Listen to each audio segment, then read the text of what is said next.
মামা হ্যাঁ আমরা তো বিদেশ করিয়া আইছি আচ্ছা অন চিন্তা করে আমি বিদেশ যাম আর একখান বুদ্ধি দিনছে। বিদেশ যাইবা জি বাগিনে বিয়ে শাদী করছো না জি করছি। মাশাল্লাহ তো বাগিনে তুই যখন বিয়ে শাদী করি বিদেশে যাইবা তখন আমার বুদ্ধি হলো একখান বিদেশ যাই কান্দনু আনে রে একদম ক্লিয়ার করে রাখবা মানে এই কান্দি হুনবের হরে যান এই কান্দি বার হয়ে যায় কিল্লে কও দেখি কিনলে ঘটনা হইলো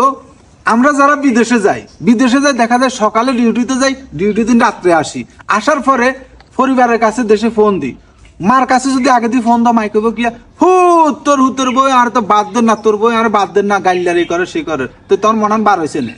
ওইছে তো তোর বোর কাছে যদি ফোন করো হ্যালো তোর বই কইব এরে তোর মাই আরে কি জ্বালানি জ্বালার প্রত্যেকটা দিন খালি গত্তন বার করে তো তোর মনান বার হয়েছে না ওইছে না তো এই যে মনে করো যন্ত্রণাটা এটা তোর মাথার ব্রেনের ভিতরে যদি রাখো তাহলে তুই মনে করো রাত্রে ডিউটি শেষে আসি একটা যে শান্তিতে ঘুম যাবে এটা আর হাইতানো অনেক প্রবাসী দেখা যায় এটা টেনশন করতে করতে কি উকেটটা হড়ে যাবে তো তোমার কিনতে হইব তোমার করতে হইব তোর মা কিছু যদি কয় এই কানে দিয়ে শুনবা এই কানে দিয়ে টুস করে বার করে কিরবা হালাই দিম হালাই দিবা মনে করো তোর বই তোর কিছু কইছে এই কান দিয়ে শুনছে এই কান দিয়ে বার করে কিরবা হালাই দিম।